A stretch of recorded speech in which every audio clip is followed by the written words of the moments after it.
Welcome to the Defeat the Drama podcast, where you'll learn tips, tricks, and strategies to help you gain clarity, find purpose, live boldly, and defeat the drama in leadership and life. Host Kirsten E. Ross is known to many as the drama-free queen. She is the undisputed expert of transformation. She'll move you from resigned, resentful, and overwhelmed to focused, engaged, and empowered. Welcome to the Defeat the Drama podcast. I'm Kirsten Ross, your host, and this is episode number 24. And today is a Defeat Your Drama Day. So I've heard from a listener, and I'm going to be sharing his story and providing some customized solutions. So as always in the Defeat Your Drama segments, I will provide solutions based on the information provided. I'll obviously not have full details, so I'll provide customized solutions and strategies based on what you share. Always consider your own specific circumstances before taking any action. These are suggestions, not guarantees. If you'd like me to share customized strategies for your drama situation, go to my website at defeatthedrama.com. Click on the podcast site, and then from there, go to send your question. You can either record it or send me a message, and aliases are fine. I know sometimes people don't want to share their real names, and that's A-okay with me. So today's topic is my business partner moves too slowly. What can I do? And Ron from Orlando wrote in and said, my partner and I started our business 3.5 years ago. The business is doing really well, and I love how I get to spend my time. However, working with my partner has become very challenging. Whether it's a big or a small decision, we move at different speeds. I like to do a bit of research, make a decision, and then move. He wants to research and read and talk forever. I've been interested in expanding the business into a new market for the last year. I've done the research and feel like it's a no-brainer. There's always risk, but I feel confident that we'll be successful, and I'm ready to move. He, however, is still not comfortable. We meet and meet and meet and talk and talk and talk. I feel your pain, Ron. We have a profitable business, and I respect him as a person. The time with him is becoming unbearable, though. What can we do to make this partnership work better? So Ron, let's defeat your drama. And I just want to start by saying that I'm so sorry that you're feeling so frustrated right now. I get it. But I have to let you know, I've actually heard this from so many of my clients, and you might not be that far away from finding a more palatable situation. So believe it or not, most successful partnerships experience exactly this. I'm going to call it the tug of war. And I want to emphasize that I really mean successful. So I'm using that word intentionally. The truth is that you need complementary skills and personalities for a successful partnership. So while the differences are currently creating frustration, the good news is that together it sounds like you've got the right blend to achieve success. So Ron, it sounds like you're a risk taker. So you like to do a bit of due diligence, make a decision, and then pull that trigger to get moving. This is a great way to ignite flexibility in your business. You can be nimble and react to external forces. However, unchecked, a business owner or entrepreneur who moves too quickly can make missteps or end up focusing on too much at once. And if you do a reality check, Ron, I want you to think about, without your partner pulling back the reins, are there times that you would be going in a million different directions? I don't know you, but I know a lot of my clients. I've worked with hundreds of people who have, entrepreneurs especially are kind of geared towards just moving really fast and getting involved in a lot of different things. So stop and think for a really quick minute. Would you be into a million different things if he wasn't kind of pulling back the reins? So on the flip side, it sounds like your partner is risk averse and loves the pursuit of information. So I'll assume that he often gets lost in research. Data is his best friend. He's probably the master of analysis, and he'll investigate the pros and cons and everything in between before taking any action. So analysis and some good healthy due diligence is really important before making any investment or business decision. You know that. However, left unchecked, a leader with this personality can get caught in analysis paralysis.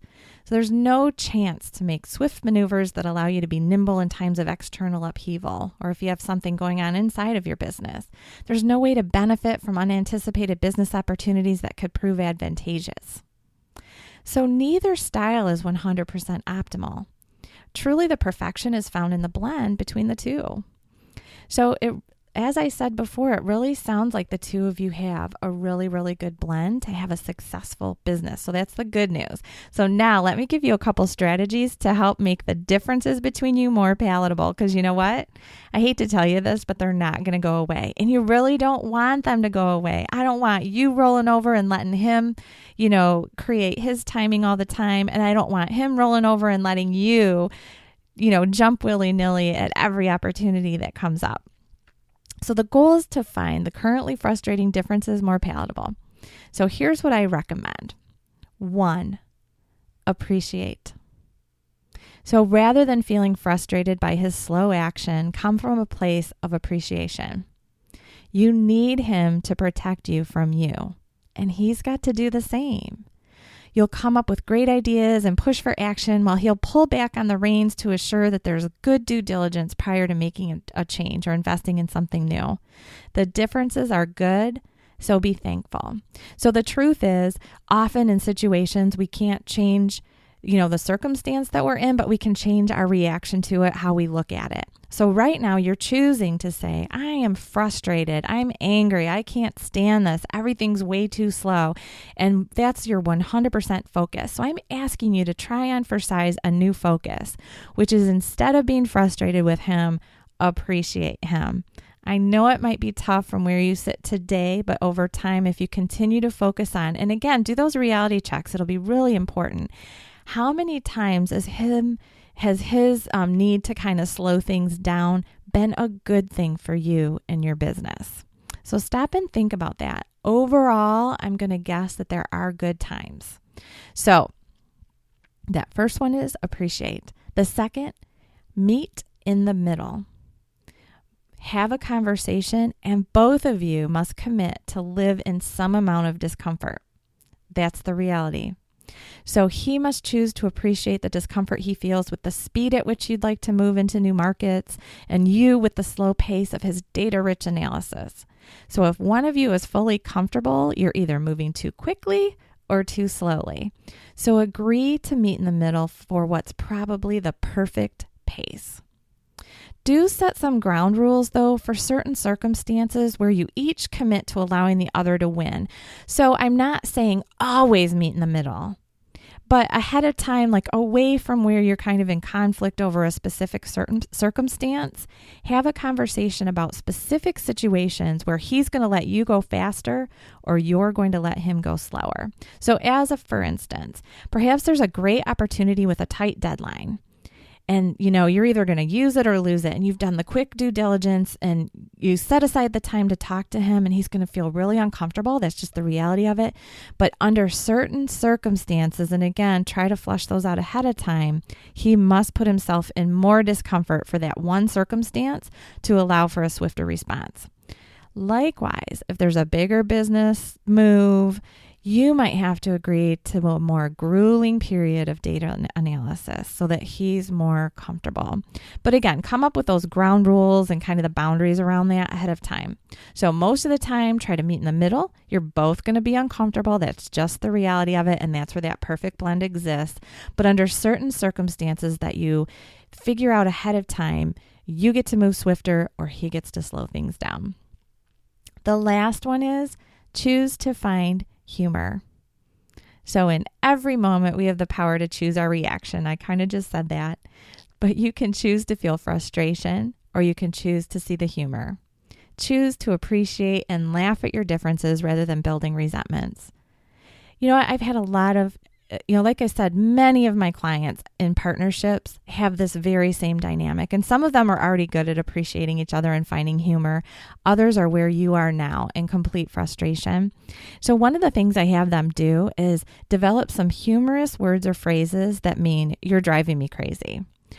So there's conversations probably that you rehash over and over and over Come up with a quick phrase that means that whole entire conversation.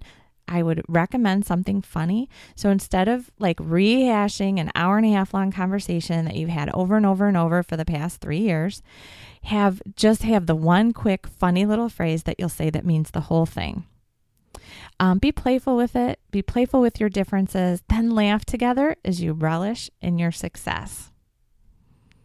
So 3 quick steps. Ron, I hope that it helps you and your partner. I would love to hear from you and others. If you're listening right now, head to the defeatthedrama.com website, click on contact, shoot me a message and let me know how much this is helping you. I would love to hear it. I truly am on a mission to defeat the drama in your life and your work. So I'd love to hear your success stories.